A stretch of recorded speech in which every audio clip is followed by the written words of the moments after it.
Hello, hello, hello, everyone. Hello, everyone. Welcome to my channel, Shirley's Channel Chatter. So, um, hope you're having a nice day so far. Shirley's Channel Chatter, and I am Shirley.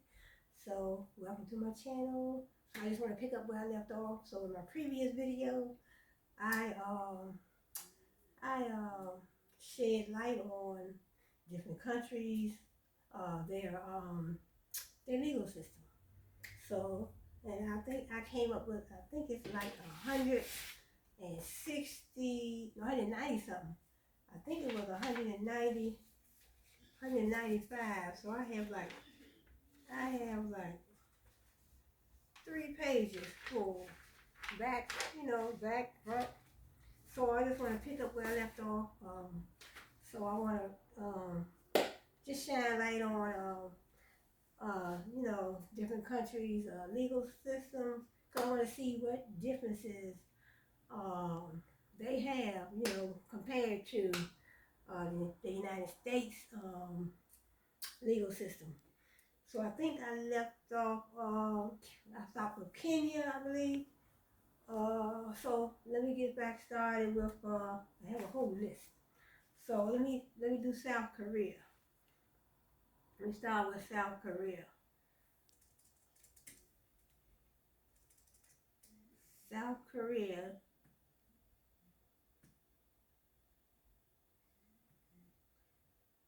So let me go to,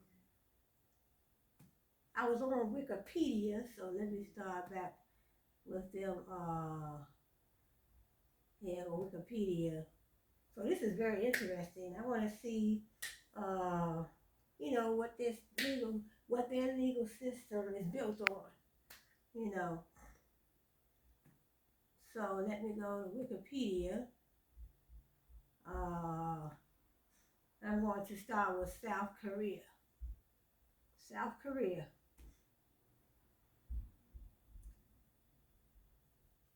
So the legal system of South, C-O-R, South Korea. So I like to see if they deal with civil law, criminal law, if they deal with, if they have their own constitution, from my previous research, I did the legal system in Nigeria. I did Nigeria, United Kingdom, France, Italy. I did South Africa and Kenya, and they all had their own country. Their own country has their own constitution, and they deal with civil law, criminal law, and so maybe once I finish doing all the breakdown the breakdown on this legal system, and then once I put everything together, do all my research, then I might have a listing of all of them, or the ones that I want to do the research on. That way I can compare them when I have it all on paper to the United States legal system. So South Korea. So and then they have LGBT rights in South Korea. Legal high, South Korea. So let me see, I'm looking for the legal system in South Korea. They have a lot of stuff over here. They have a drug policy in South Korea. They have prostitution in South Korea. See, South Korea is illegal. South Korea is illegal, but according to Korea Women's Development Institute, the trade in Korea was estimated to amount to 14 trillion South. So I'm still looking for the legal, is the economy of South Korea, human rights in South Korea. Here goes South Korean nationality law. See, nationality law deals with the conditions in which an individual is a national of the republic. I'm looking for the legal system. Now they have immigration to South Korea, United States military, in South Korea, administrative divisions of South Korea. And I still don't see let me go back and type it in, because I'm trying to find out about the court structure. Let me see if I type it in something and say the courts in, let's say the courts in South Korea. Okay, Constitutional Court of Korea, Judiciary of South Korea. They have Supreme Court of Korea, Constitution of South Korea, ordinary courts and military courts, including the Supreme Court of Korea, Constitutional Court as the Constitutional Court of Korea. Then they do have politics of South Korea. I'm trying to find, but I see the law of South Korea. Okay, it's the family court and administrative court. In addition, branches of district courts may be established as well as municipal courts. Chief Justice of the Supreme Court of Korea. I'm trying to find it in one. So let me see. Let me click on one of these. It says, I guess I can click on the Constitution of South Korea. That will give me some information. Okay, yes. It says, the preamble of the Constitution of South Korea states that the document was established in the spirit of upholding the cause of the Provisional Republic of Korea government, of the Korean. It should have been Korean. That sounds better to me, but they have Korea on here. It should be Korean government. Right, the Korean government exiled after the imposition of Japanese colonial rule of Korea. As such, the founding document of the provisional government, the Provisional Charter of Korea, the Provisional Charter of Korea served as the basis for the current constitution, promulgated in 1919. The charter first gave the country the Republic of Korea name and laid out the ideas forming the backbone of later South Korean constitutions. It says the Republic of Korea is a democratic republic country. The Republic of Korea should be governed by the provisional people of the provisional government. All citizens of the Republic of Korea are equal without gender, wealth, and stratum. All citizens of the Republic of Korea have the right to be free of religion, media, writing, publishing, association, assembly, the charge of address, body, and ownership. And the citizens who have the qualification of the citizen of the Republic of Korea have a right to vote and to be elected. So if you have the right qualifications in South Korea, you have the right to vote and to be elected. The citizens of the Republic of Korea have a duty to education, taxation, and military service. For the citizens of the Republic of Korea, they have the right to education, taxation, and military service. So in other words, they have a right to go to school, kindergarten, I guess, all the way up to the 12th grade, then college if they want to, and then they can work, they have a right to taxation, working, get a job, having a career, paying taxes, and then they have a duty. That's what it says, they have a duty to education. So I would think that they would have the right, right here in South Korea, they have a duty to education. So they have a duty to education, taxation, and military service. So that means they have to, I guess once they're a certain age, they have to enlist in the armed forces. And then said the Republic of Korea would join the League of Nations in order to exert its founding spirit in the world and to contribute to human culture and peace by the will of God. And then it says the Republic of Korea forbids the punishment of life and body and licensed prostitution. The provisional government convenes the National Assembly within 1 year after the restoration of the country. And then it says the history of South Korea's first constitution, 1948 Constitution, was drafted by Dr. Chin O.U. framed a presidential system mixed with a parliamentary system. So they have a presidential system mixed with a parliamentary system. That's the Constitution. They drafted it in 1948. It gave the president to act as the head of state, be elected indirectly by the National Assembly, and share executive power with the cabinet. The Constitution Charter of the Provisional Government of the Republic of Korea of 1919 became the forerunner of the 1948 Constitution. And the 1948 Constitution was amended in 1952.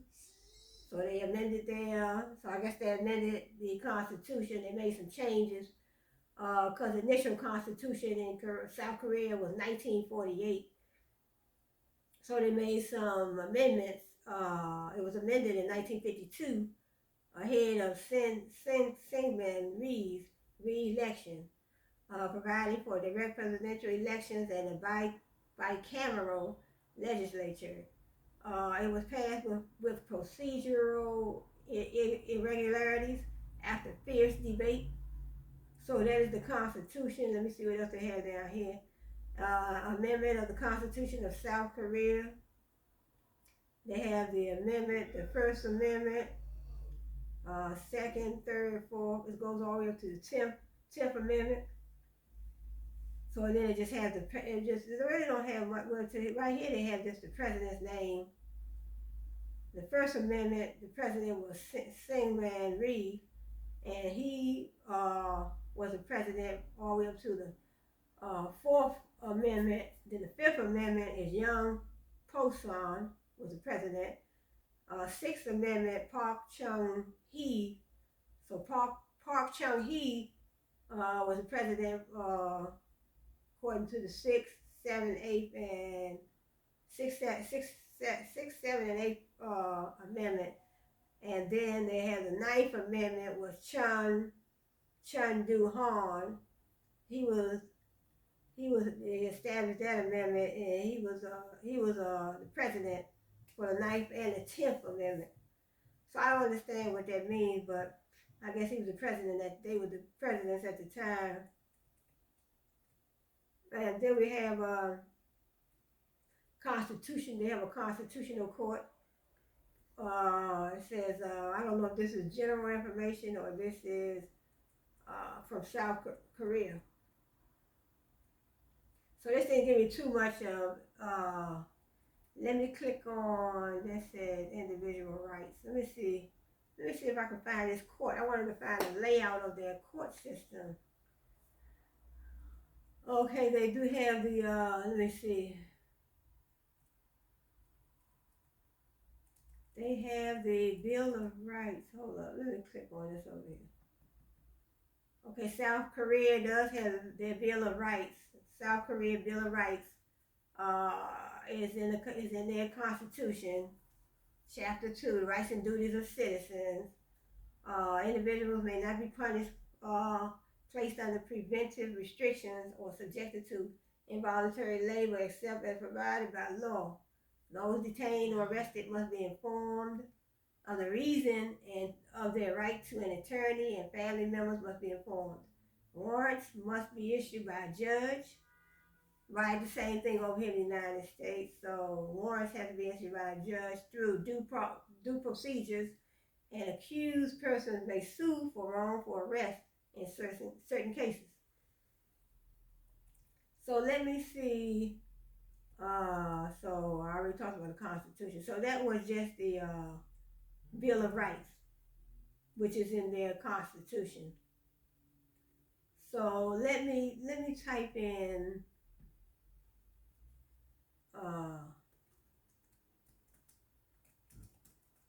laws in South Korea. Okay, this gives me a little bit more information. The legal system of South Korea is a civil law system. So did I bring me? So the legal system in South Korea is civil law. So like I said, when I finish everything, I'll have a whole list because I want to It's going to take me some time because it's like 100, almost 200, almost 200 different countries. The legal system of South Korea is a civil law system that has its basis in the Constitution of the Republic of Korea. The Court Organization Act, which was passed into law on 26th of September 1949, officially created a three-tiered independent judicial system. The revised Constitution of 1987 codified judicial independence in Article 103, which states that judges rule independently according to their conscience and in conformity with the Constitution and the law. So judges are ruling according to their conscience, but it definitely has to be according to the Constitution, in South Korea. And then it says, judges rule independently according to their conscience and in conformity with the Constitution and the law. So they have to conform to the Constitution of their country and the law, and they can go by their conscience. So if it feels good to them, and they feel it's right, if the law is in place, and it's, and they, as long as they comply with the law, then, that's what it says. It says judges.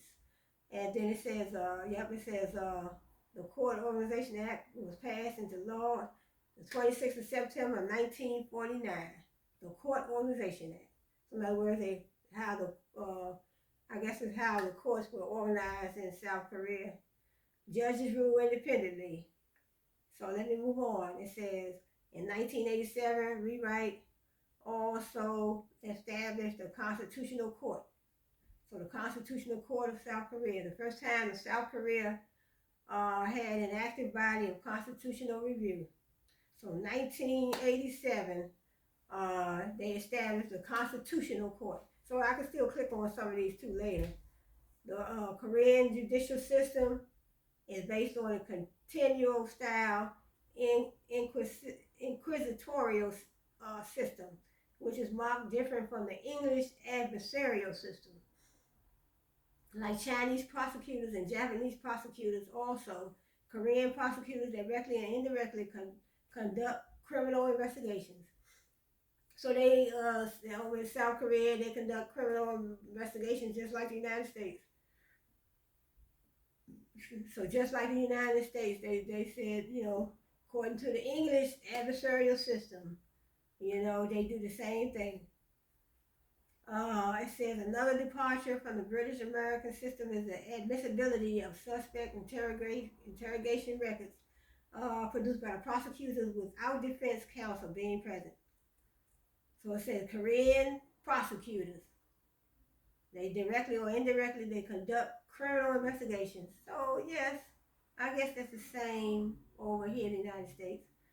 They, the burden of proof lies within the government, the prosecution. So the prosecution will be, and then in civil, that's criminal law, but civil, we have the burden of proof lies within the plaintiff. And it says a confession made without assistance of legal counsel is admissible if the suspect confirms the authenticity of the record at a preparatory hearing or during the trial. So in other words, it says a confession made without assistance of legal counsel. So in other words, somebody in South Korea and they confess, but they don't have no legal counsel. A confession made without legal counsel is admissible if the suspect confirms the authenticity of the record at a preparatory hearing or during the trial.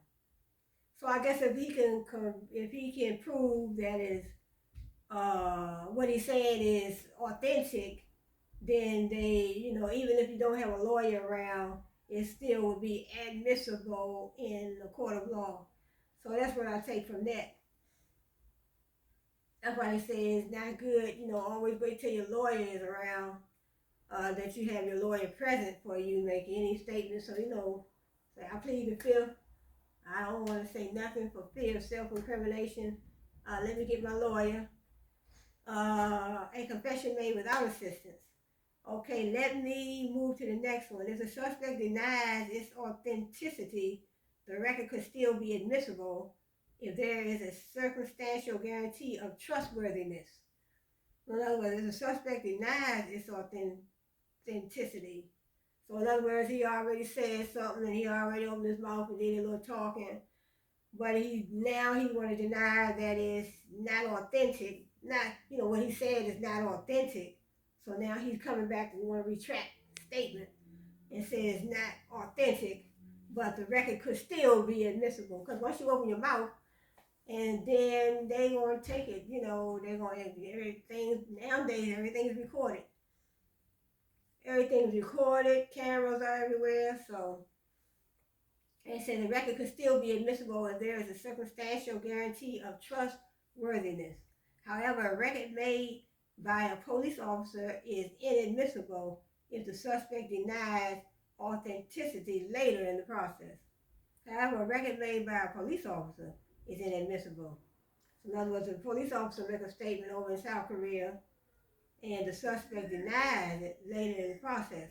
However, a record made by a police officer is inadmissible if the suspect denies. In other words, I guess the suspect already said and gave a statement, but then later he said it wasn't authentic, it wasn't true. But I guess if it came from the police officer, if the statement came from the police officer, I guess that's sort of like third party hearsay, similar to hearsay. So if it comes from somebody else and not the suspect, then it is inadmissible. In other words, they said if it came from the police officer, but later on the suspect denies that it's true. In other words, the police, he already said it around the police officer, but then when he get under oath in a court of law, then he decides to say, well, that's not true. It's not true what I said, but it didn't come from the suspect. It came because the suspect relayed what he had to say to the officer. That's what I say. That's what it seems like. That's what it seems like it means to me. Because it says a record made by a police officer is inadmissible if the suspect denies. So the police officer mentioned it, and he knew that it happened. Well, he was told by the suspect, but now all of a sudden, when the suspect got under oath, he said, "No, that's not true. It wasn't authentic." So it'll be inadmissible. But if it came from the suspect's mouth, then they might look at it different. Okay, so this is South Korea. Both the Constitution and the Penal Code contain provisions that prohibit ex post facto laws and violations of due process. Both the Constitution and the Penal Code contain provisions. They prohibit violations of due process. So everybody is entitled to a fair trial. In addition, the Constitution requires judicial warrants for arrest, detention, search, or seizure, except where a person suspected of a crime is caught in flagrante delicto, or where a person suspected of a sufficiently serious crime is a flight risk or might destroy evidence. Same thing over here. Same thing in the United States. Sometimes they don't need a warrant over here in the United States if they think that the officer's life is in danger, or there may be a flight risk, or they might be trying to hide evidence or something. So that's what it says. It says both the Constitution and the Penal Code, they contain provisions that prohibit violations. They prohibit ex post facto laws and violations of due process. So you cannot violate the due process. We're all entitled to a fair trial.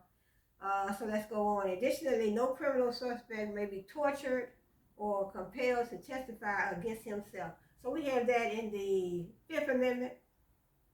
You don't have to testify against yourself for fear of self-incrimination. Then we have double jeopardy laws in the Fifth Amendment. So let's go to the next one.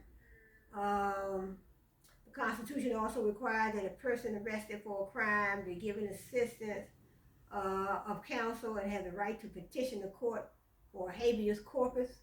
So I need to click on that and see what a habeas corpus is. That's a word that I need to I heard that before. Let me see. Let me spell it right. Habeas corpus. Habeas corpus. So let me click on that, then I'm gonna go back. Habeas corpus, from medieval Latin, that you have the body. That's what it means. It's a recourse of law through which a person can report an unlawful detention or imprisonment to a court and request that the court order the custodian of the person, usually a prison official, to bring the prisoner to court to determine whether the detention is lawful. So we have the writ of habeas corpus that was described in the 18th century by William Blackstone as a great and efficacious writ in all manner or illegal confinement.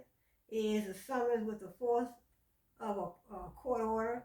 It's addressed to the custodian, a prison official, for example, and demands that a prisoner be brought before the court and that the custodian present proof of authority, allowing the court to determine whether the custodian has lawful authority to detain the prisoner. If the custodian is acting beyond their authority, then the prisoner must be released. Any prisoner or another person acting on their behalf may petition the court. You may petition the court. Where I stop at? Petition the court or a judge for a writ of habeas corpus. One reason for the writ to be sought by a person other than a prisoner is that the detainee might be held incommunicado. So that is habeas corpus.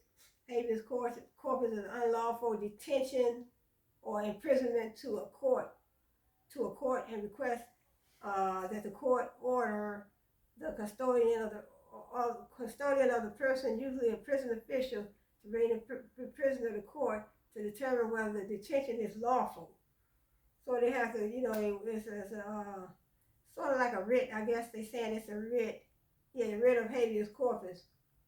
In other words, if they feel that they are unlawfully detained or imprisonment, they can have their lawyer file writ of habeas corpus. So let me go back. Let me go back to. I'll get more into the habeas corpus later. Let me see. Let's go to the judicial system. Citizens of the Republic of Korea are guaranteed several basic rights by Chapter 2 of the Constitution. These rights include freedom of speech, religion, assembly, and the press, the right to vote, hold public office, and petition the government. So they have a right to freedom of speech, like we have in the First Amendment in the United States. Freedom of speech, religion, freedom to assembly, and freedom of the press. So in other words, you have those media outlets, news outlets, or what have you. So freedom of the press. Then they do have the right to vote, hold public office, as we do in the United States, and they have a right to petition the government. So we have a right to petition the government. We have a right to petition. In other words, you want to file a lawsuit against somebody, you have the right to petition the other party. Protections against double jeopardy, that's the Fifth Amendment. Involuntary labor, ex post facto laws, and warrantless searches of residences, and the right to education, work, marriage, and health. So similar basic rights. See, citizens of the Republic of Korea, they are guaranteed several basic rights. So those are the basic rights. Freedom of speech, religion, assembly, and freedom of the press. Let's see what else we have, okay? So we have criminal law in South Korea. It's largely codified in the Penal Code, which was originally enacted in 1953 and has undergone little revision since. In addition to the Penal Code, several special acts have been enacted that create criminal offenses.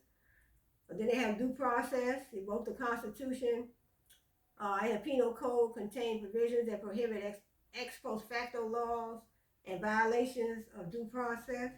It says, in addition, the Constitution requires judicial warrants for arrest, detention, search, or seizure, except where a person suspected of a crime is caught in flagrant delicto, or where a person suspected of a sufficiently serious crime is a flight risk or might destroy evidence, in which cases an ex post facto warrant may be issued. Then we have the rules, criminal procedure, rules of evidence. The Korean rules of evidence confer a high probative value to so-called suspect interrogation. Interrogation records produced by the prosecutors, which is a protocol containing a statement of a suspect or of any other person prepared by a public prosecutor or judicial police. Then we say, however, this document is technically hearsay under the English American legal system and contains a record of a confession made without assistance of legal counsel. So then we have the prosecutors. The Korean legal system belongs to the Continental Inquisitorial system, which is markedly different from the English adversarial system. It was modeled after European continental systems such as German and French judicial structure, like Chinese prosecutors and European and Japanese prosecutors. Korean prosecutors directly or indirectly conduct criminal investigations. So Korean prosecutors, they directly or indirectly conduct criminal investigations. So that's the same over here in the United States. So prosecutors, they do their criminal investigations. They involve themselves in judicial procedure by conducting investigations, determining indictable cases, and the prosecution process.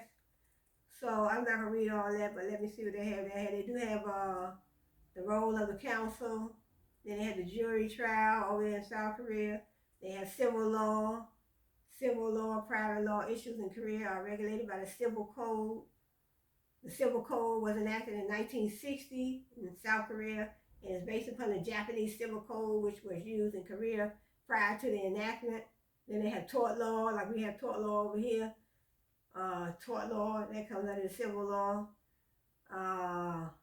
The Korean Civil Code, Article 750 defines torts by stating any person who causes losses to or inflicts injuries on another person by an unlawful act willfully or negligently shall make compensation for damages. Yep. So that's what we have over here in the United States, tort law, money damages, civil procedure. So it says, until recently there was little English literature written about Korean civil procedure. The primary body of law on civil procedure is the Korean Civil Procedure Act and the Korean Rules of Civil Procedure. Another important area is the Civil Execution Act, first enacted in 2002 as a separate act. For special cases, there is the Family Litigation Act for family law matters, and the Bankruptcy and Rehabilitation Act for bankruptcy and restructuring proceedings. Then we have, they have the enactment of the Korean Civil Procedure Act. Then we come down here where it says standing. Under the Civil Act, a natural or juristic person has a party standing. So I know I heard something similar to that called standing to sue. In other words, you have, if you are not able to sue, I don't know what word I want to use, but if you are, in other words, if you can sue, standing, right here it says standing, so this don't say nothing about suing. I don't think it does. It says under the Civil Act, a natural or juristic person has a party standing. An association and a foundation other than a juristic person can have standing as a party if additional requirements are met. There is a decision-making body representing an organ that acts, thereby creating and exercising and fulfilling the rights and duties of the organization. Assets separate from the assets of its members. So I don't know what that is. It says standing. A natural or juristic person has a party standing. Well, let me go down to jurisdiction. The district courts, along with their branch courts, have original jurisdiction over civil cases. A single judge presides over a case in controversies not exceeding 50 million WON, 50 million WON. Above the amount, a panel of 3 judges hears the case. Cases that are complex and difficult for a single judge to handle are handled by a 3-judge panel as well. So if they have a difficult case over there in South Korea, they can, if it's too much to handle for one judge to handle, they will have a 3-judge panel. The specific rules are prescribed in the regulation of the subject matter jurisdiction in civil and family litigations. So then we have venue. There are general and special venues of the Korean civil procedure. The court at the defendant's domicile can hear the claims. If the defendant's domicile is not known or does not exist, the court at the defendant's residence can hear the claim. And then litigation process, if you want to file a complaint. So we have the civil. I just want to see what the similarities were. A civil action begins when a plaintiff files a complaint. Same thing over here in the United States. Which sets out the alleged facts and remedies sought with the court. The complaint must state the parties, legal representative if any, the remedies sought, and cause of actions. The plaintiff can seek remedies such as damages, specific performance, and injunctions. And it says the three types of actions are performance, declaratory judgment, and formation claims. Look like my light went off. Let me hold on for a sec. Look like my light went off.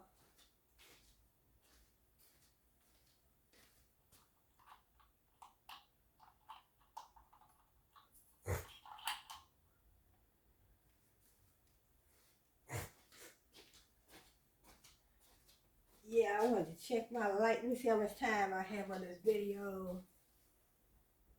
Okay, it's only 37 minutes. Okay, I want to keep it going. Yeah, my light went off. I need my light. Okay, let me go. Okay, so in other words, this is the litigation process. So it's similar to the litigation process we have here in the United States. They have, in other words, you file a complaint, performance claims they have, then they have the declaratory claims, the formation claims. Formation claims, the action is to create or change a legal relationship by a court order. Then they have the service of process. We have the same thing. Dismissing a complaint. Then they had a pre-trial period, judgment without a trial. Then they had the trial, rules of evidence. The contested facts need to be proven by evidence. While facts admitted by the opponent do not require evidence, the judge can only rule based on the evidence presented. So this is litigation. So in other words, a civil lawsuit. Then you have the witnesses, then you have the verdict, then you have the appeal. So that is it. So let me see who's that. Let me check out Spain. I'm just curious. Let me check out the legal system in Spain. So South Korea, let me go with Spain. So let me check out the legal system in Spain.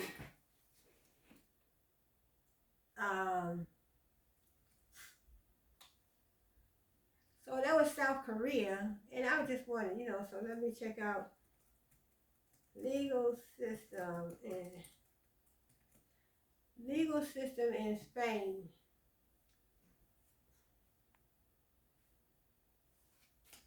So let me check out the legal system in Spain.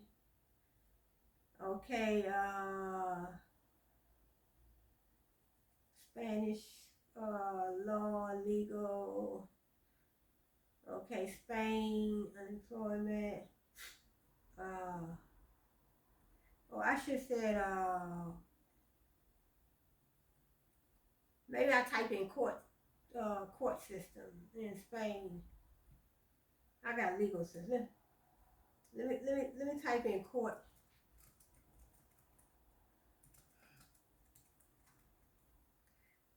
Instead of legal system, I'm gonna type in court system.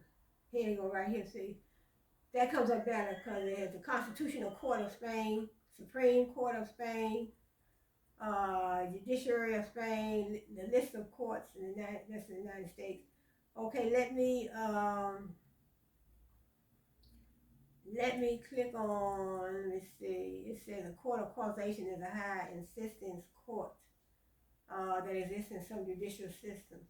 Let me click on Judicial of Spain. Let me click on the judicial, which are the courts. Okay, Judiciary of Spain. So this is Wikipedia. So I didn't really know where else to look. I mean, Google wouldn't give me what I needed, the information I needed. It says law, and this is Spain. The Judiciary of Spain consists of courts and tribunals composed of judges and magistrates. So judges, magistrates, so those are justices who have the power to administer justice in the name of the King of Spain. The Spanish legal system is a civil law system. So in other words, South Korea has a civil law system too. So, well, I guess everybody has civil law because this the civilians.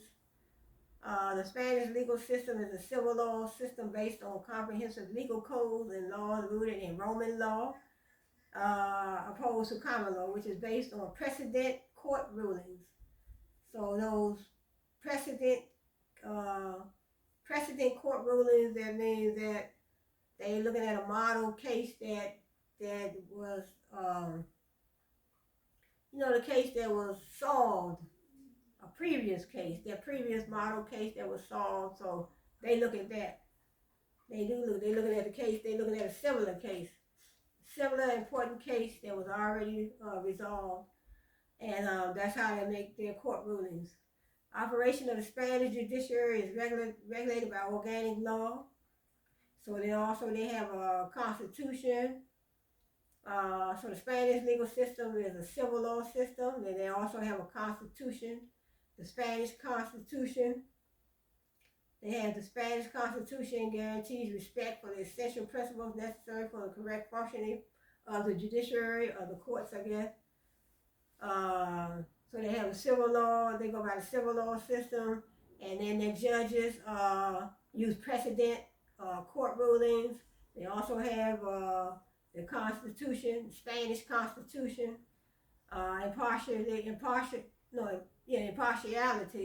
impartiality to guarantee the assured effective judicial trusteeship to all citizens by the Constitution. Judges must remain impartial in cases that they judge and must abstain from cases that they have no reason to enter into. So in other words, judges have to stay in their own lane over there in Spain. Stay in their own lane, and they don't have no business trying to resolve cases that they don't have the jurisdiction to solve. I guess I would say it like that. It's because what it said judges must remain impartial in cases that they judge. They must abstain from cases that they have no reason to enter into. So they have to remain impartial when they solve in other cases that they do have jurisdiction to solve. So they must remain impartial, but then at the same time they have to stay away from those cases that they're not privy to, that they don't have jurisdiction to be trying to solve those cases. And then it says independent courts. Who am I? I think I'm a lawyer or something, the way I'm talking. Really? Independence, courts and tribunals are independent of all authority or people in the exercise of jurisdictional power, irremovability. Judges and magistrates are irremovable and cannot be removed. Ain't that something? Judges and magistrates are irremovable and cannot be removed. So that is in Spain. So they can't be removed, they can't be suspended, They can't be separated or retired without cause and with guarantee established by law. So they can't be separated or retired without cause and with guarantees established by law. So it says irremovability. Judges and magistrates are irremovable. And they cannot be removed, they can't be suspended, they can't be separated or retired without cause. And let's go to this one, the next one. Responsibility. Judges and magistrates are personally responsible for their disciplinary infractions and crimes committed in the exercise of their office.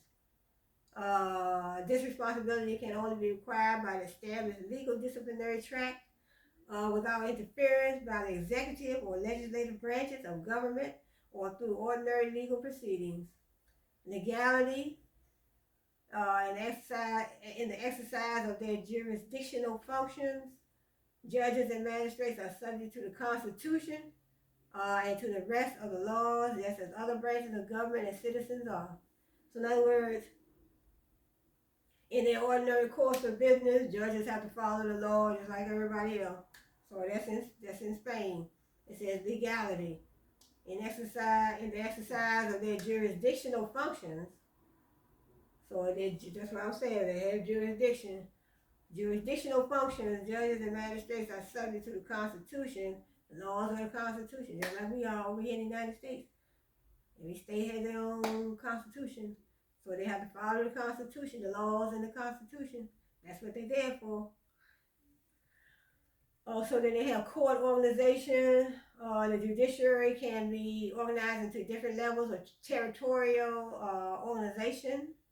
The national courts, they are the autonomous communities of Spain, the provinces of Spain. Then they have the judicial district in Spain, which is the basic unit of the judiciary, covers one or several municipalities, and is served by at least one first instance and inquiry court. And then they have the judiciary. They can also be organized into 5 jurisdictional orders. We have the civil jurisdiction, the criminal jurisdiction, administrative jurisdiction, and labor or social jurisdiction, and then they have the military jurisdiction. So I'm not gonna read. Then they do have a Supreme Court, the Supreme Court of Spain. That's the highest judicial body in Spain, composed of 5 chambers. It has cognizance of all jurisdictional orders, and its rulings cannot be appealed except to the Constitutional Court when one of the parties claims that their constitutional rights have been infringed.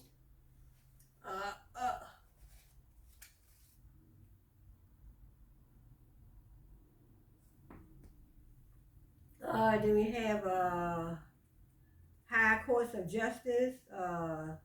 High courts of justice. It says the high courts of justice have authority over a single autonomous community and are the highest jurisdictional body of the autonomous community without prejudice to the Supreme Court.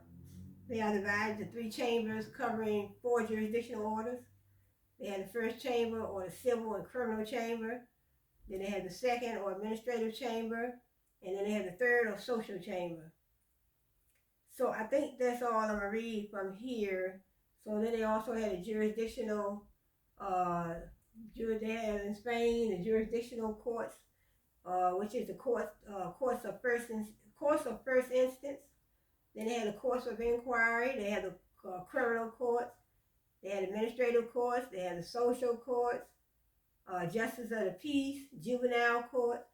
They had the penitentiary surveillance courts, constitutional court. And then the officers of the courts are the judges and the magistrates. It says the Spanish judiciary is a professional judiciary whose members are public servants divided into 3 categories of judge, magistrate, and Supreme Court magistrate. So that's it for them. Let me go to Uganda. Let me look at the legal system in Uganda. I'm just curious.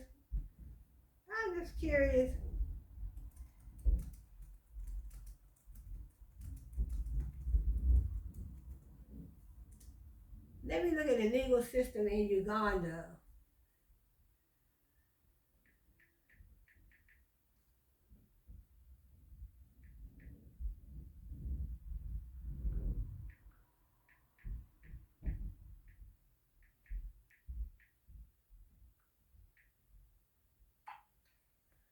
So let me look at the legal system in Uganda. Okay, we got the Constitution of Uganda. So this is the third one. I did South Korea, Spain, and this is Uganda. Uganda. Okay, so let's look at the Constitution. Okay, the Constitution of Uganda is the supreme law of the land in Uganda. The fourth and current Constitution was promulgated on October 8, 1995. It sanctions a republican form of government with a powerful president. The first Constitution of Uganda was a product of the Ugandan Constitutional Conference and took effect at the moment of independence, October the 9th, 1962.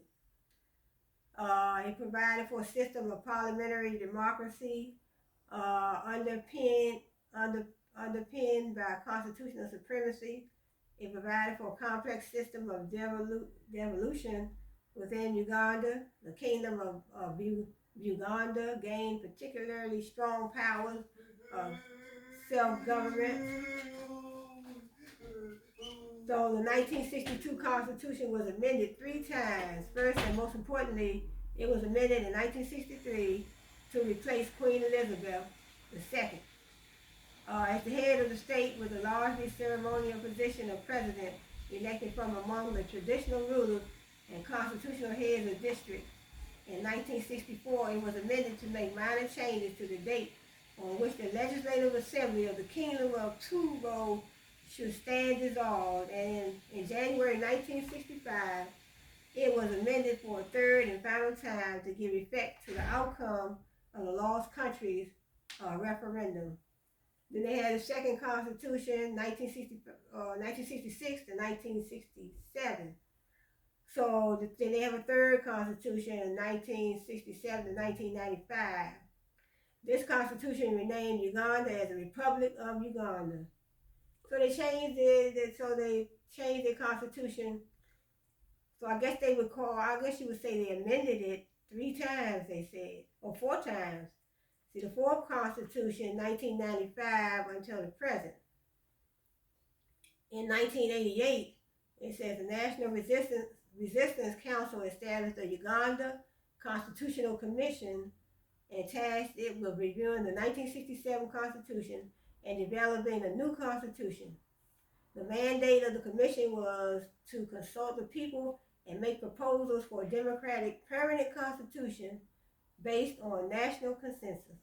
So they changed it, they amended it 4 times. So the last one, they amended Uganda in 1995 until the present.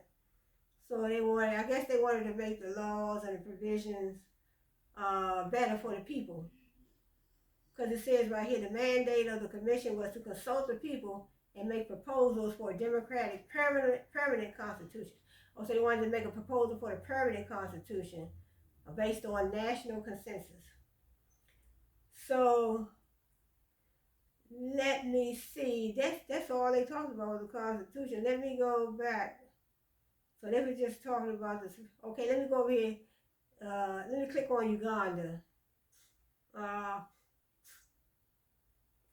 Because it says officially the Republic of Uganda. Uganda is named after the Buganda Kingdom, which encompasses a large portion of the south of the country, including the capital, Kampala, and whose language, Luganda, is widely spoken throughout the country. So in other words, in Uganda, they speak a language called Luganda. I guess that's Luganda. And then let me see, I don't see anything about the court system. Let me see if I can type in court systems in Uganda.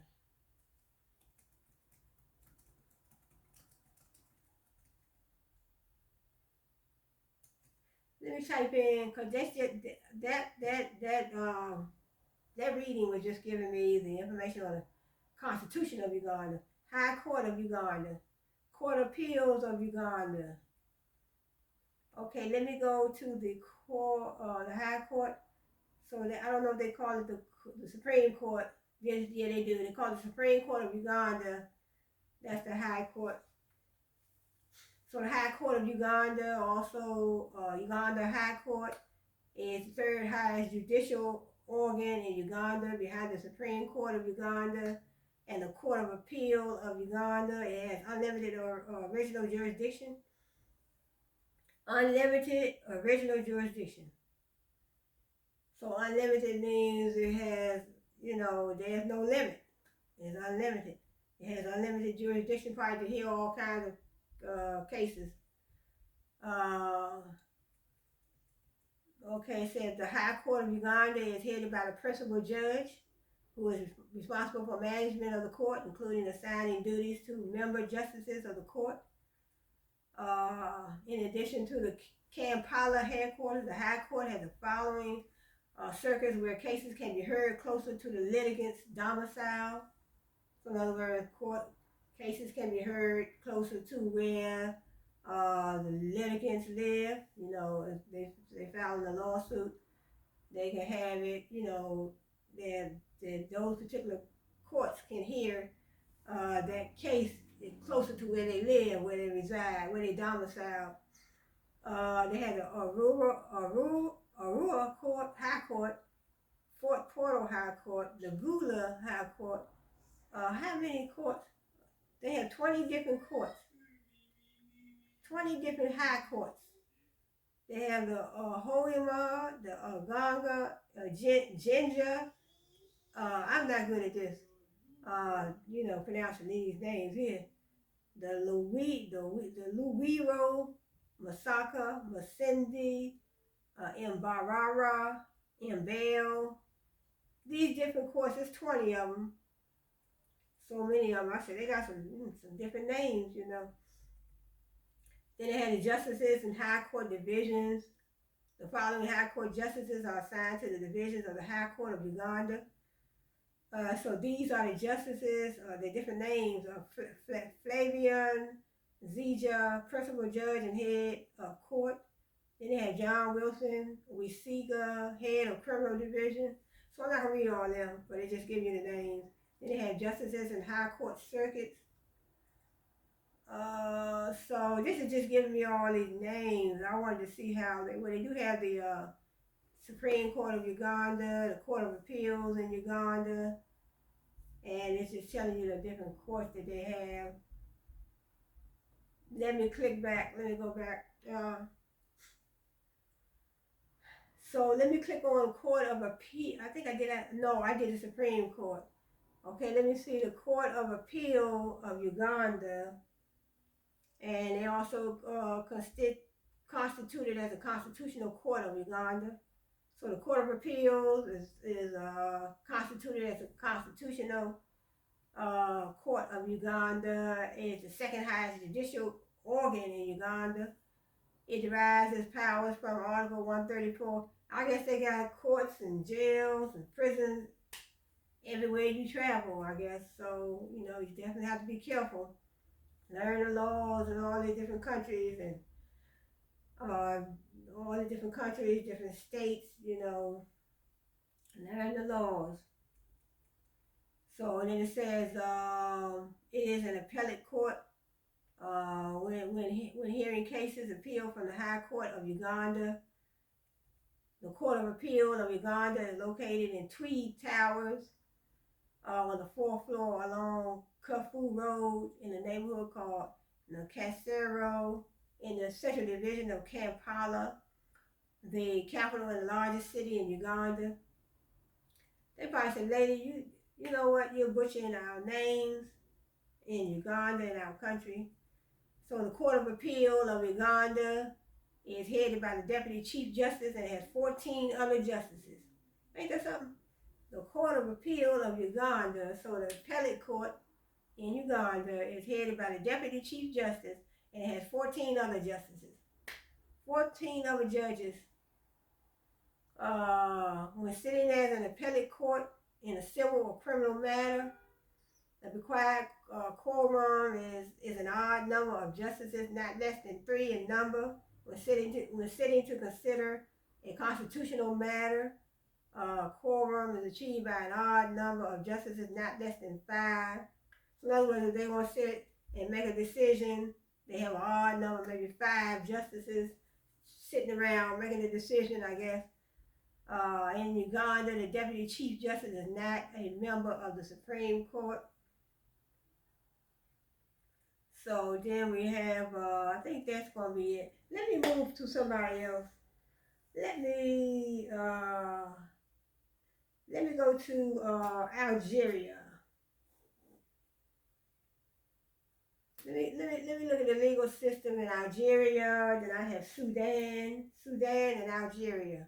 Sudan, Algeria, Ukraine, Iraq, Afghanistan, Poland, Canada, Morocco, Saudi Arabia, Uzbekistan, Peru, Angola, Malaysia, and Ghana, Yemen, Nepal, Venezuela, a whole lot of them.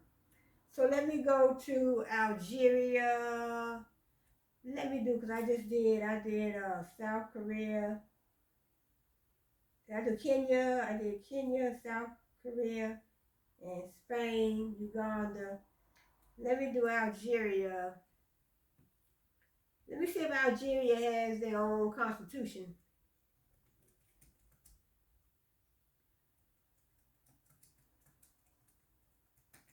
Let me see if Algeria has their own constitution. Everybody has their own constitution. The history of the, let's see. Okay, I don't see, let me see, Algeria.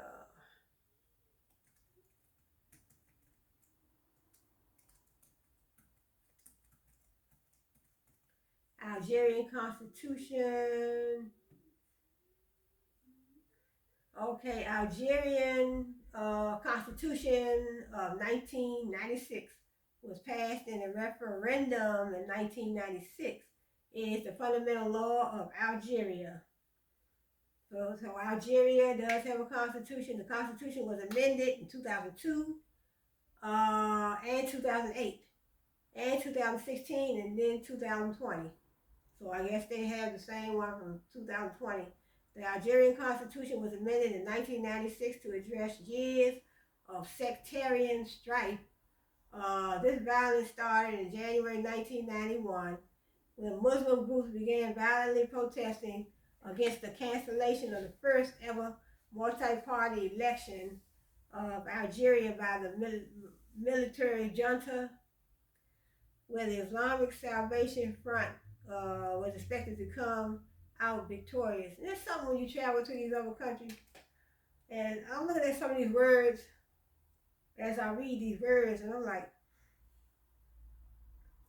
it would be something else to travel to some of these countries and you don't read up on them and know the laws and don't know. I mean, you can, and then you can still know the laws, but you don't even know how you're going to even be treated when you travel into these different places.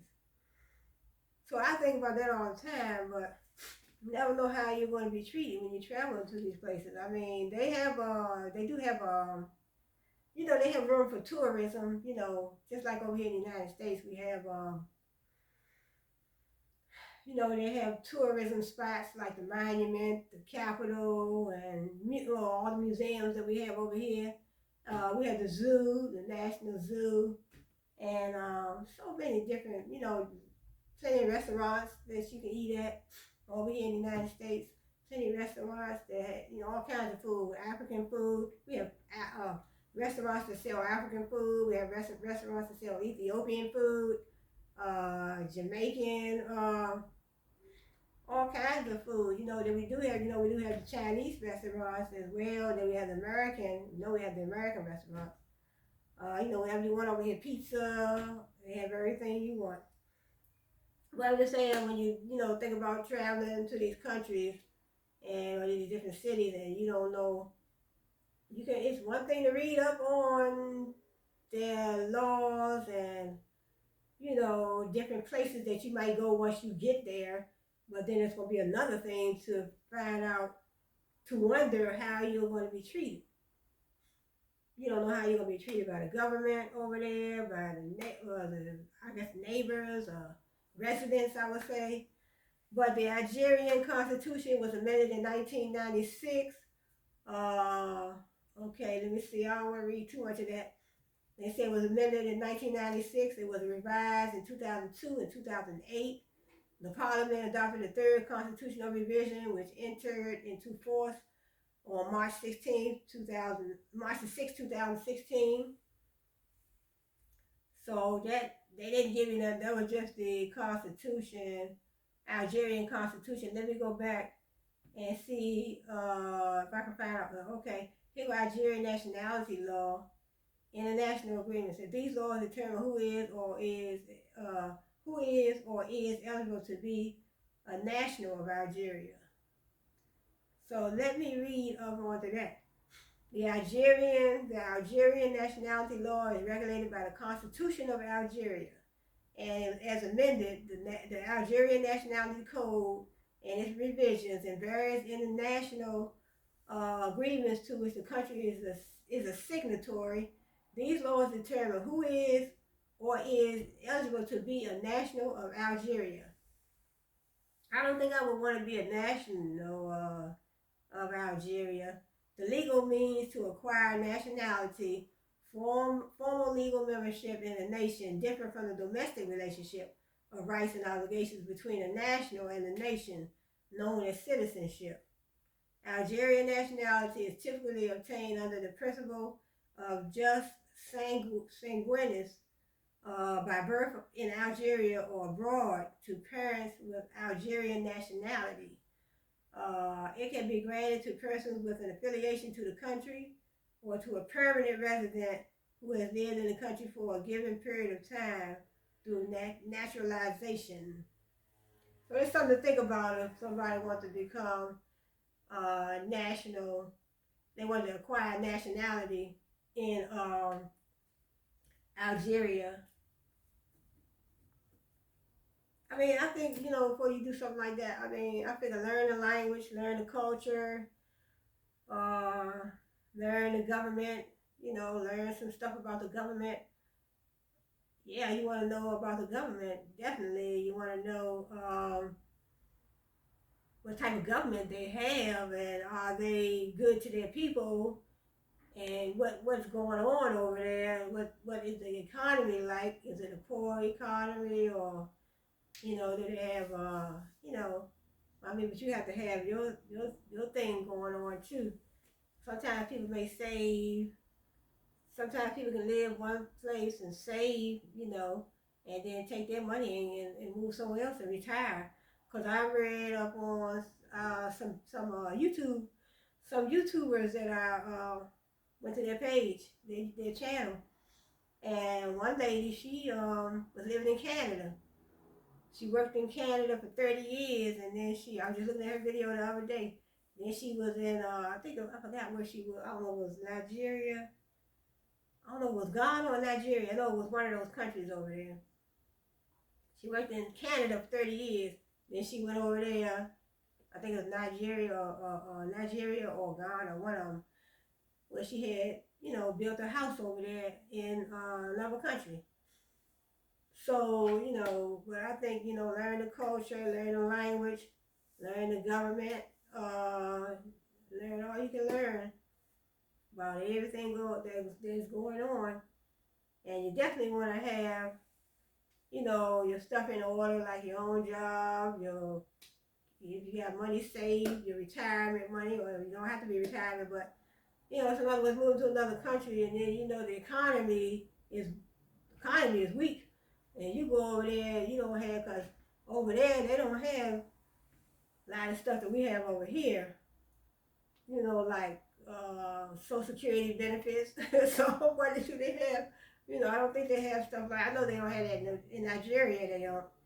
In Nigeria, they don't even have your medical plan. They don't get no medical cards like we deal with Blue Cross, Blue Shield, and we have our medical card. They don't have that over there. From my knowledge, what they told me, I know some friends over there, and they said they have to pay. When they go to the doctor, they have to pay before they are going to be seen. They have to pay cash. So they have to pay that. Then they have to provide their own food. They go to the hospital. They have to stay in the hospital. They have to provide their own food. Now, you know, if you live from the United States and then you go over there to something like that, you're going to be like, that's what I'm saying. You have to find out these things, because I didn't even know that until my friends just told me that. They just told me that like about a week ago. And I was like, he said, because my dad had to go on, he said his dad had to go in the hospital, and they had to pay for the hospital stay before he's going to be seen, and before he had surgery, that had to be paid for, and then they had to provide the food. Imagine you have to provide the food in the hospital. Over here in the United States, you know, a hospital, if we go to a hospital and we had to stay, you know, like when I went in to have my kids, you know, your food is provided in the hospital. They just take it, add it to your bill. They add it to your bill. And then, you know, so, you know, your toothpaste and your deodorant and lotion and all that, and your food, they add that to your bill. And then, you know, whatever you go into the hospital for, you know, you have your medical card. You got Blue Cross Blue Shield, you got Care First, or whatever insurance plan you have, you know. So that's how they go. And then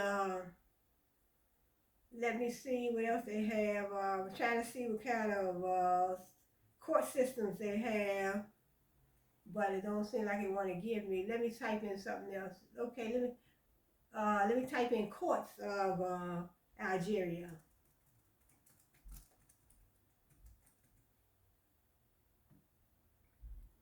It says Algerian nationality, so in other words, you know, like I said, learn the culture, learn the language. Uh, okay, Superior Court of, they got a Constitutional Court of Algeria, French Court, no, they got French Algeria. Okay, let me click on the Constitutional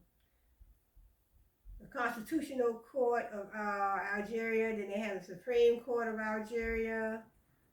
So wait a minute now, that. Oh, let me click on. Hold up, they're not giving me no information right here. The Constitutional Court of Algeria. Let me click on this. Okay, it says the Supreme Court of Algeria. So they do have a Supreme Court and a Constitutional Court. The Supreme Court. So everyone that I did research on, they do have a Supreme Court. That's the highest court of appeal in Algeria. It can only review lower court decisions on questions of procedure. Excuse me. When overruled, the case would be returned to the lower courts for retrial. The court is located in Algiers and was created by law. Its judicial authority is defined by law. So they do have a Supreme Court. And then they have, let me see, they have no, that's a council. Let me see what Algeria court, Algeria court system. Let me type in that. Let me see, let me go down.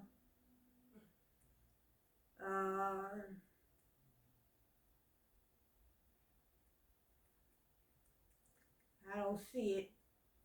Civil law, legal system, and common law systems have historically came from uncodified case law that arose as a result of judicial decisions.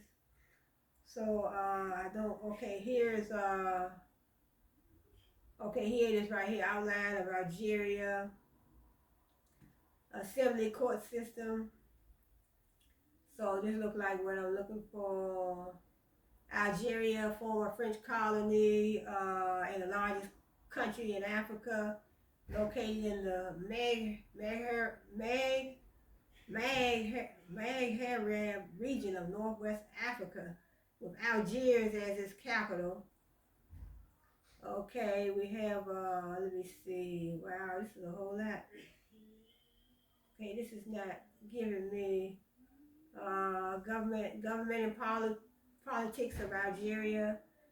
Uh, they have the branches of government, executive branch of government of Algeria, head of the state, president of Algeria, head of the government, the prime minister of Algeria, legislative branch of government of Algeria. They have the upper house and the lower house, parliament of Algeria, judicial branch of government of Algeria, court system of Algeria, and so it's a whole lot. Then they have the law and order in Algeria. They do have the constitution. They have a constitution of Algeria, crime in Algeria. Well, they talk about human trafficking in Algeria, human rights in Algeria, freedom of speech in Algeria, military of Algeria. So I still don't see the court, how the court system is set up yet. Let me type in something else.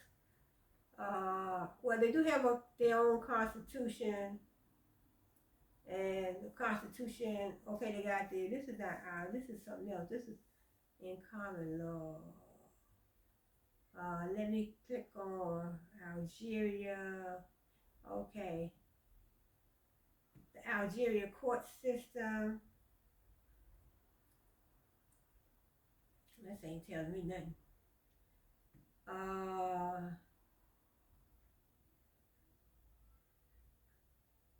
All right, let me move on to another one. I'll come back to Algeria later. Let me go to Sudan. Let me look up the court system. Let me look up the court system in Sudan. I'll go back to Algeria later. I don't want, okay. Okay, Sudan.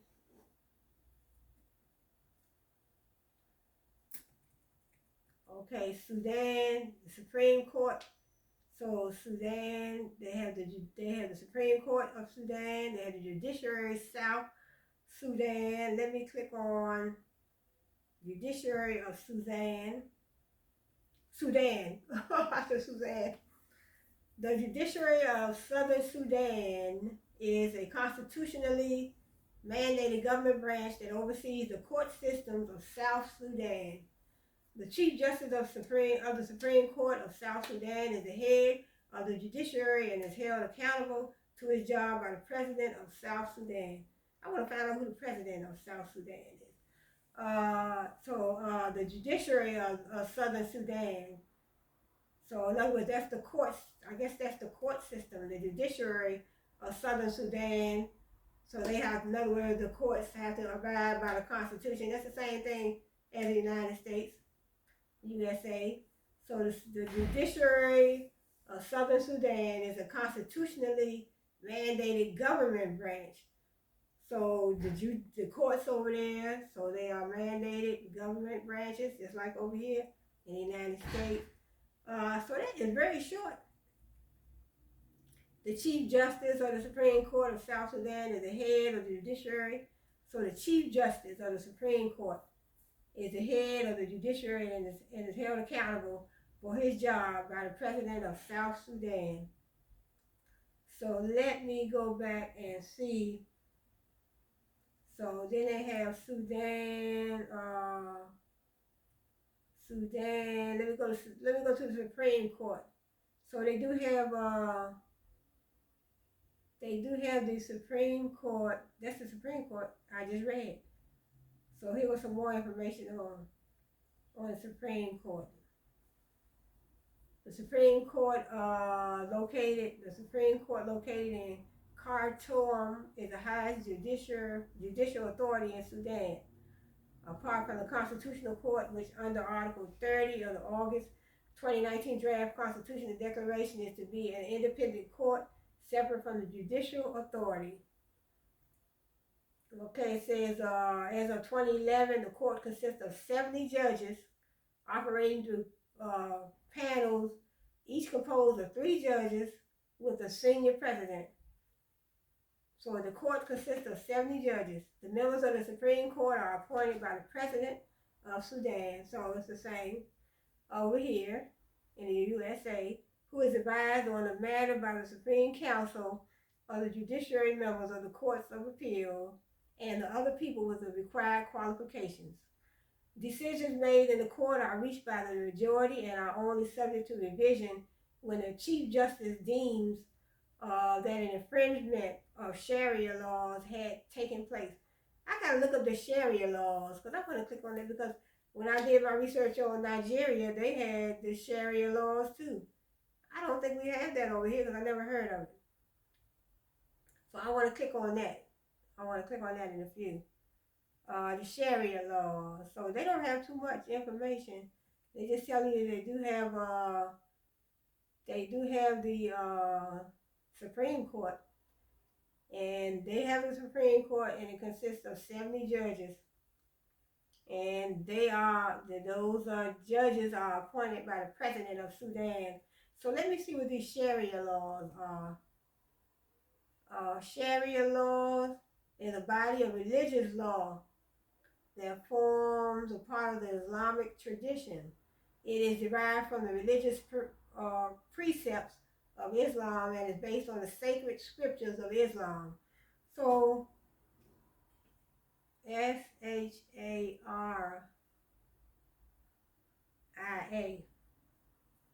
So, in other words, the religious precepts of Islam. So, it's a body of religious law. Religious law. So it's a body of religious law. In the historical course, high sects have emerged that reflect the preferences of certain societies and state administrations on behalf of people who are interested in the theoretical method and practical application. Studies of laws and rules, but Sharia has never been a valid legal system on its own. It has been used together with customary law since Omar or the Umayyads. So let's go down to, I'm trying to see what else they have way at the bottom. I don't want to read all that. Sudan. Oh no, this is more, a whole lot of information on the Sharia laws, which are the religious laws. So let me go back to Sudan and see what else I have. Okay, let me see. Sudan.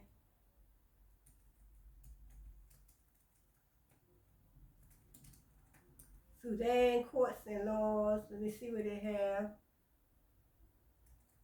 Sudan, okay, well, they do have a Supreme Court.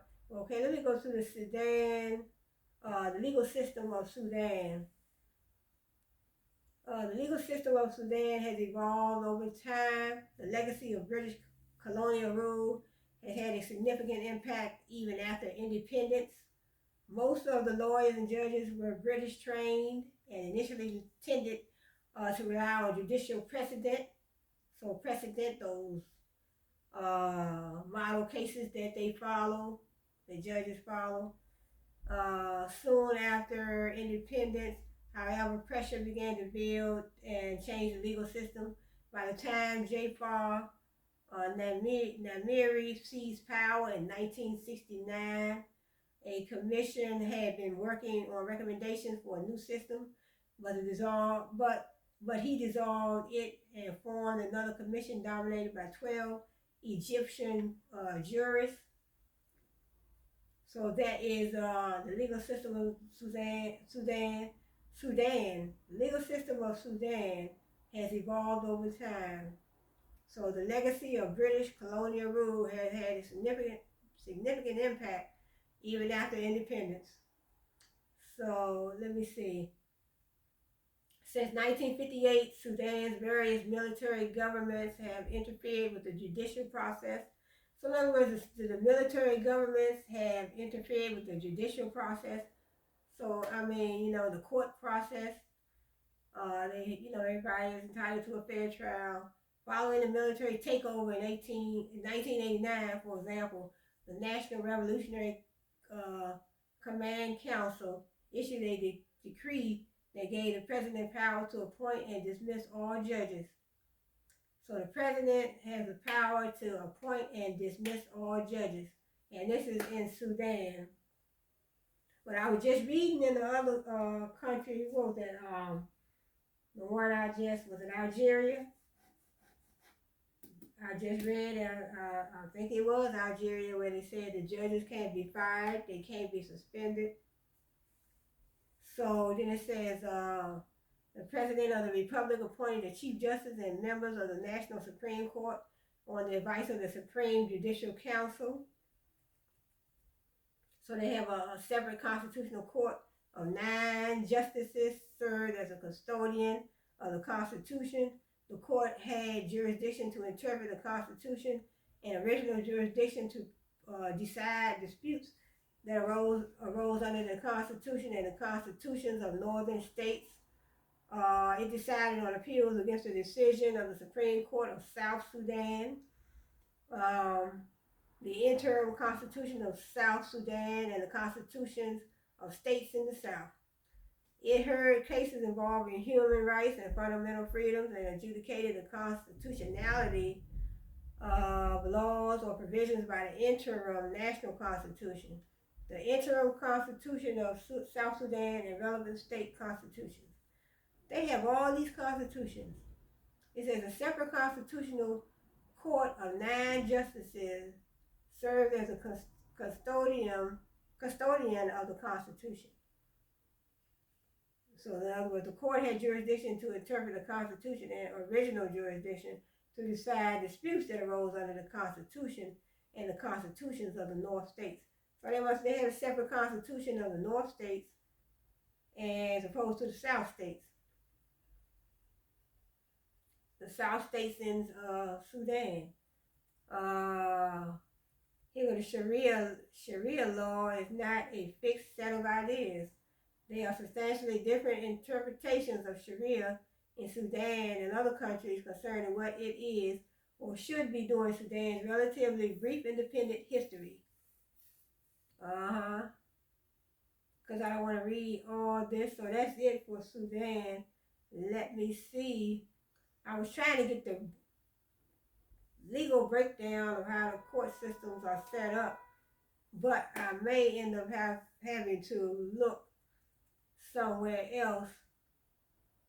Let me try another one. Let me go to, wow, that is where the war is going on. The war is still going on. Let me do the legal of Ukraine.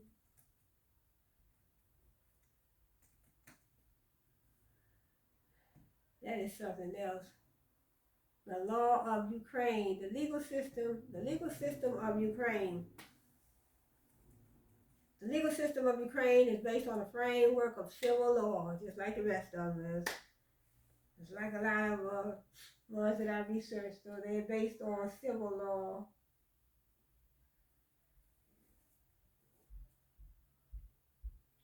So based on civil law, it belongs to the Romano-Germanic legal tradition. So this is Ukraine. The main source of legal information is codified law. Customary law and case law are not as common. Though case law is often used in support of the written law, as in many other legal systems, historically the Ukrainian legal system is primarily influenced by the French Civil Code, Roman law, and traditional Ukrainian customary law. The new civil law books enacted in 2004 were heavily influenced by the German Bürgerliches Gesetzbuch. I never even heard of that word. The primary lawmaking body is the Ukrainian Parliament. So they do have the civil law. So they have the legal system in Ukraine is based on civil law. And then they do have a Ukrainian Parliament, also referred to as the legislature. The power to make laws can be delegated to lower governments. or specific organs of the state, but only for a prescribed purpose. Then they had they do have the civil law. Ukrainian law is commonly divided into public law, private law, international law.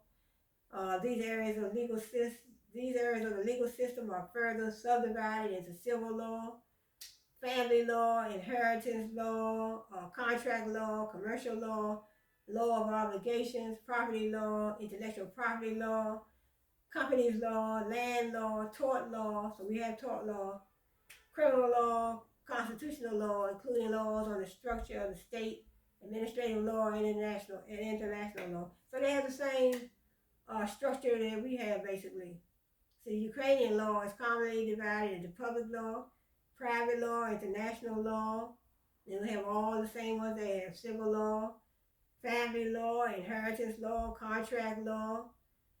So then they give a definition of everything.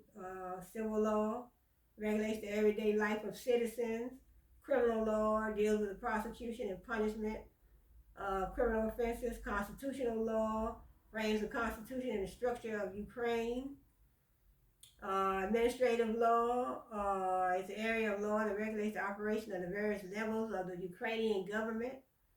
International law, also referred to as the law of nations, involves the application of international laws in Ukraine. So in other words, they apply international laws in Ukraine. International agreements ratified by the Parliament of Ukraine are a part of Ukrainian legislation. They have commercial law. The Commercial Code of Ukraine describes the details for compliance with the Constitution of Ukraine's clauses for commercial activity. The code regulates the fundamentals of commercial activity, including business entities, property basis, responsibility for violations, peculiarities of legal regulation, and foreign commerce regulation. Then they have legal liabilities. Ukrainian legal liability includes constitutional liability, which is imposed on a president or deputy by the Parliament of Ukraine. Criminal liability, which is imposed by local courts in the form of sentencing. Civil liability, which is imposed by local courts in the form of decision. In the form of decision. Administrative liability imposed by administrative courts in form of decision, and disciplinary liability, which is imposed by superior officials or specialty created organizations. I read fast, so I try to get through it all. So list of acts of Parliament. The Constitution of Ukraine is the supreme law of Ukraine. Laws of other legislation should be adopted on this basis and conform to it. So they have the Civil Code of Ukraine, the Criminal Code of Ukraine, Family Code of Ukraine. There's a whole lot I'm not going to read. There's about 20 of them. The Land Code of Ukraine, the Water Code of Ukraine, Natural Resources Code of Ukraine, Budget Code of Ukraine, Forestry Code of Ukraine, Customs Code of Ukraine, Maritime Code of Ukraine. I heard about that law too, the Maritime Law. I did some research on some other laws. Maritime, I think another one was a morality, maritime, morality, and there's a whole lot of different ones. So I have to get back on that. I'm on this kick here, then I'm going to be back over there on that one. Do a little bit, bring in some more information on the different areas of law. And then we have Air Transportation Code of Ukraine, Tax Code of Ukraine. I end up reading most of them. Code of Criminal Procedure. They have the Administrative Procedure Code, the Business Arbitration Code, the Prison Code. So then they have the court system. It says Ukraine's court system is widely regarded as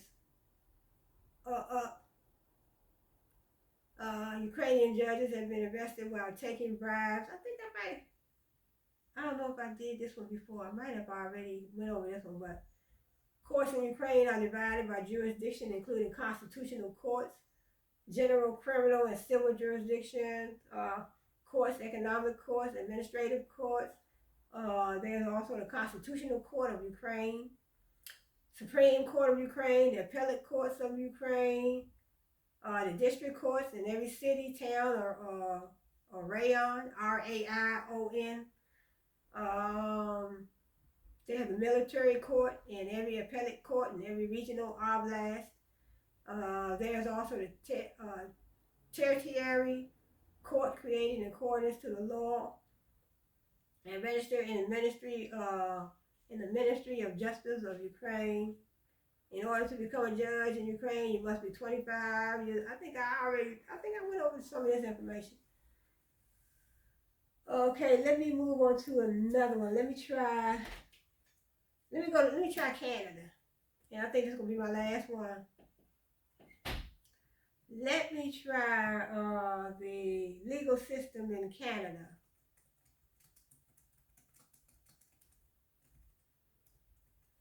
Let me see what the legal system, I like to see the way the legal system is structured, the way it's laid out.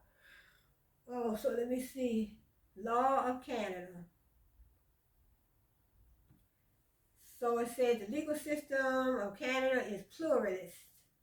Its foundations lie in the English common law system, the French civil law system, and indigenous law systems developed by the various indigenous nations. The Constitution of Canada. So Canada has a constitution. Nigeria has a constitution. Every country that I did research on, they have their own constitution. So that's one of the things I definitely wanted to find out. So it says the Constitution of Canada is the supreme law of the country and consists of written text and unwritten conventions. The Constitution Act 1867, known as the British North American Act prior to 1982, affirmed governance based on parliamentary precedent and divided powers between the federal and provincial governments. Okay, let's see what else they have. The Constitution of Canada. The Constitution Act 1982 stipulates that Canada's Constitution includes that act a series of 30 acts and orders referred to in a schedule in that act, the most notable of which is the Constitution Act of 1867 and any amendment to any of those acts. However, the Supreme Court of Canada has found that this is not intended to be exhaustive, and in 1998, reference Reed's succession of Quebec identified 4 supporting principles and rules that are included as unwritten elements of the Constitution. Oh, nose keep itching. So that's the Constitution. It said because the Constitution Act of 1867 provides that Canada's Constitution is similar in principle to that of the United Kingdom, which is considered to be an uncodified constitution. The Supreme Court has also recognized the existence of constitutional conventions. So the Constitution Act of 1867 assigns powers to the provincial and federal governments. So the Constitution Act of 1867, so in other words, it gives the power to the provincial and the federal government. Assigns the power to the provincial and federal government.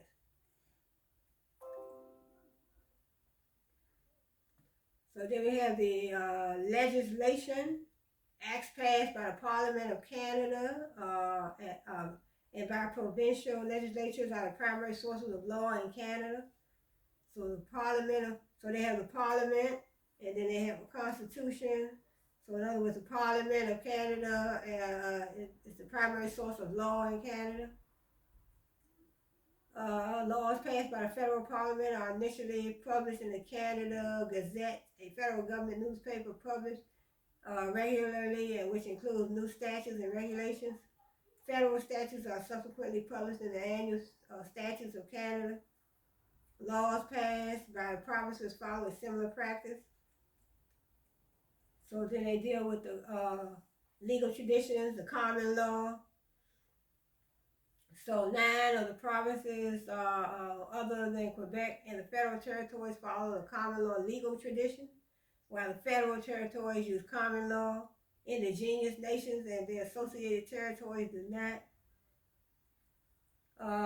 Only the Supreme Court of Canada has the authority to bind all lower courts in the country with a single ruling. Both the Supreme Court cannot, but the Supreme Court cannot bind itself. The visitor courts, such as the Court of Appeal for Ontario, for example, are often looked to for guidance on many local matters of law outside the province, especially in matters such as evidence and criminal law. So then they do have civil law. So it doesn't say anything about Canada. So sometimes they give you general information. And okay, here well, Canada was founded on the original territories of over 900 different indigenous groups, each using different indigenous legal traditions. We have the Cree, the Blackfoot, the MIK, Mac, and numerous other First Nations, Inuit and Métis, will apply their own legal traditions in daily life, creating contracts, working with governmental and corporate entities, ecological management and criminal proceedings, and family law. Most maintain their laws through traditional governance alongside the elected officials and federal laws. So let's go down to, they have some kind of law in Canada called the Aboriginal law. Is the area of law related to the Canadian government's relationship with its indigenous people, First Nations. It gives the federal parliament exclusive power to legislate in matters related to aboriginals, which includes groups governed by the Indian Act, different numbered treaties, and outside of those acts. They have administrative law. Canadian administrative law is a body of law that addresses the actions and operations of governments and governmental agencies. Then they have contract law.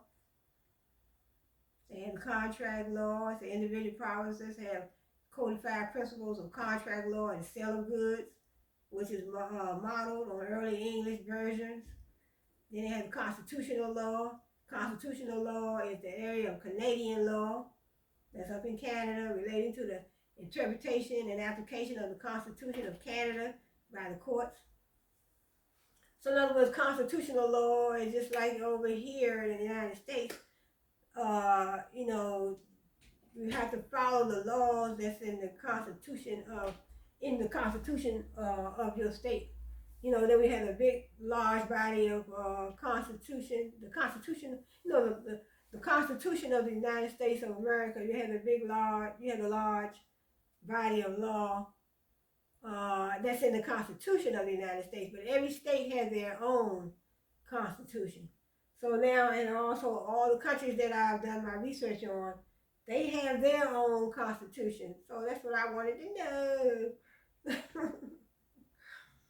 Constitutional law is the area of Canadian law, regulating the interpretation and application of the Constitution of Canada by the courts. So in other words, the Constitution is the courts will have to make sure I guess this means that, the courts have to definitely abide by the Constitution. The laws are in the Constitution. So you can't just get in the court and make your own laws up. Let's say Canadian law regulating, the constitutional law is an area of Canadian law relating to the interpretation and application. So they have to apply application of the Constitution of Canada by the courts. So they have to apply the Constitution. They have to apply the laws that are in the Constitution. They have to apply them in the court system in Canada. So it's the same way over here in the United States. So, you go to court, everything is based on whatever is in that Constitution. I would definitely like to, maybe I'll Google it or see if I can get a copy of the United States Constitution. Copyright law. They have copyright laws in Canada. About the end of this video, I'm getting tired, I'm thirsty. It says the copyright law of Canada governs the legally enforceable rights to creative and artistic works under the laws of Canada. Criminal law in Canada falls under the exclusive legislative jurisdiction of the federal government. Criminal law in Canada, so it falls under the exclusive legislative jurisdiction. So it falls under the jurisdiction of the federal government. So in other words, the federal government will probably be handling all the criminal law cases. So that's what they say. It falls in the jurisdiction of the federal government. Then they have evidence law. The Canada Evidence Act is an act of the Parliament of Canada, first passed in 1893. It regulates the rules of evidence in court proceedings under federal law. Each province also has its own evidence statute governing the law of evidence in civil proceedings in the province. Then they have the family law, Canadian family law. Family law in Canada concerns the body of Canadian law dealing with family relationship, marriage, and divorce. I just imagine myself over there somewhere in Canada, and I gotta go deal with some family relationship, marriage, or divorce in Canada. So I'm just reading over it, and I said, you know what, that would never happen. The federal government has exclusive jurisdiction over the substance of marriage and divorce. Then they have the human rights in Canada. So they have Canadian family law, they have the human rights in Canada. They have a whole lot. Then they have the Canadian immigration and refugee law. Canadian immigration and refugee law. And then they have the inheritance law in Canada. So inheritance law in Canada is constitutionally a provincial matter. Therefore, the laws governing the inheritance in Canada are legislated by each individual province. So imagine you over there in Canada and somebody left you $4 or $5 million, but you got to go to Canada to claim it. Inheritance law in Canada is constitutionally a provincial matter. So in other words, everything is going by the Constitution of Canada. So then they have the insolvency law of Canada. They have the Canadian labor and employment law. Canadian labor and employment law. Canadian labor law is that body of law which regulates the rights, restrictions, obligations of trade unions, workers and employers in Canada. So workers and employers in Canada. This is the Canadian labor and employment law in Canada. Canada employment law is that body which regulates the rights, restrictions, obligations of non-unionized workers and employers in Canada. Most labor regulation in Canada is conducted at the provincial level by government agencies and boards. However, certain industries under federal regulation are subject solely to federal labor legislation and standards. Then they have the Canadian patent law. They have the Canadian property law, tort law in Canada, Canadian trademark law. So we have the Canadian property law. That is the body of law concerning the rights of individuals over land and expression within Canada. It encompasses personal property, real property, and intellectual property. So your intellectual property, your copyrights, your patents, and trademarks, your books, movies. You have a movie, you wrote a movie, you wrote a book. Your patent, you have an invention. You have an invention of some sort.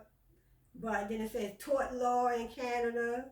Tort law in Canada concerns the treatment of the law of torts within the Canadian jurisdiction, excluding Quebec, which is covered by the law of obligations. Trademark law, Canada's trademark law provides protection for distinctive marks, certification marks. It distinguishes, guises, and proposed marks against those who appropriate the goodwill of the mark or create confusion between different vendors, goods, or services.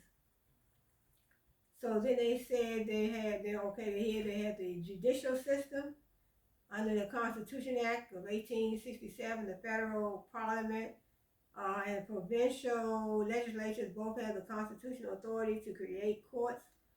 So I'm not going to read all that. That looked like that is just some general information, not even concerning Canada. Let me circle this so I know I did that one. I have so many more that I'll probably do another time. I have Angola, Malaysia, Ghana, Yemen, Nepal, Venezuela, Cameroon, North Korea, Niger, Sri Lanka. This looks like Burkina Faso, and then I have, and then of course China, India, U.S., Indonesia. We have Brazil, Nigeria. I did Nigeria.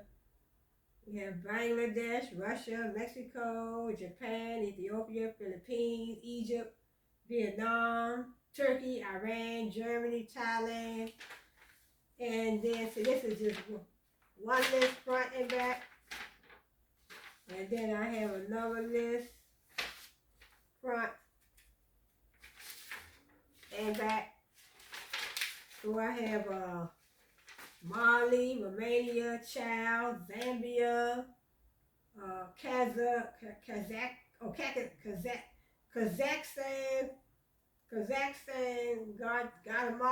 Guatemala, Ecuador, Syria, Netherlands, Senegal, Cambodia, Chad, Somalia, Zimbabwe, and so many Bolivia, Cuba, Haiti, South Sudan, Greece, Jordan, Portugal, Sweden, Honduras. I definitely want to do Honduras the next time. There's a whole lot of Hungary, Israel, Switzerland, So I have a whole lot of them. I think it's, okay, let's see. I just saw when it had, here it is right here. It's 195. It's 195 countries altogether. So I haven't even put a dent in it. There's 54 in Africa, 54 countries in Africa, 48 in Asia, 44 in Europe, 33 in Latin America, 14 in Oceania, and 2 in North America. Come to 195 countries. That I don't have to do all of them, but it's something to do. I just, So, I'm just building my content, so why not? But also, probably next time, this is my book right here. I had at Australia University, Ethics and the Conduct of Business. So, Ethics and the Conduct of Business. So, I might read some passages out of this book the next time. So, yep. And so, and this is another book I had when I was in college. This was some years ago. Look, Think, Read, React, Plan, Write, Rewrite. So when you want to write, looking to write a paper or a paragraph or just, improve your writing, this is just a book that I might, see what's in it. Review some passages in this book. So Think, Read, React, Plan, Write, and Rewrite. So I think that's all we'll go over today. So I have a whole lot of these. So these are the countries that are, just looking at the legal system in these countries and, different countries. And Then so I'll go over, some more next time. But I want to say thanks for joining me. Thanks for joining me today. And I'll see you on the next video. So I'll see you on the next video. So, but yeah. So I see you on the next video. So yeah, yeah. So 195. Wow, it's a whole lot. 195 countries, and I'm just take my time, just try to build my content, try to bring. Well, what I'm trying to do with my channels is I'm trying to bring some educational information, enlightening information, and inspirational. I want to inspire you. I want to inspire you to maybe, if you see some of the things that I'm doing on my channel, some of the terms that I'm bringing forward, you can always go further. In other words, I might, more than likely I will probably do some, go over a little bit of accounting too, so business, law, accounting, some ancient philosophers in our past. So, I just want to step out the box and bring all kinds of information to my channel. But I want to, I want to keep it relatable, and I want to keep it in sync with each, keep it in order. And I also want to keep up with the current court cases in the news, that comes up in the news. But, comes up from time to time in the news. I want to keep up with those, but I don't want to post a whole lot of, I don't want to post a whole lot of, cases. But I may, mention some of them if they, just for current events. And but I want to say thanks for joining me today, and I hope to see you on my next video. So I hope to see you on the next video. And yeah, so I just want to bring you information. All right, so you all have a blessed one, and I'll see you on my next video. Bye. Bye.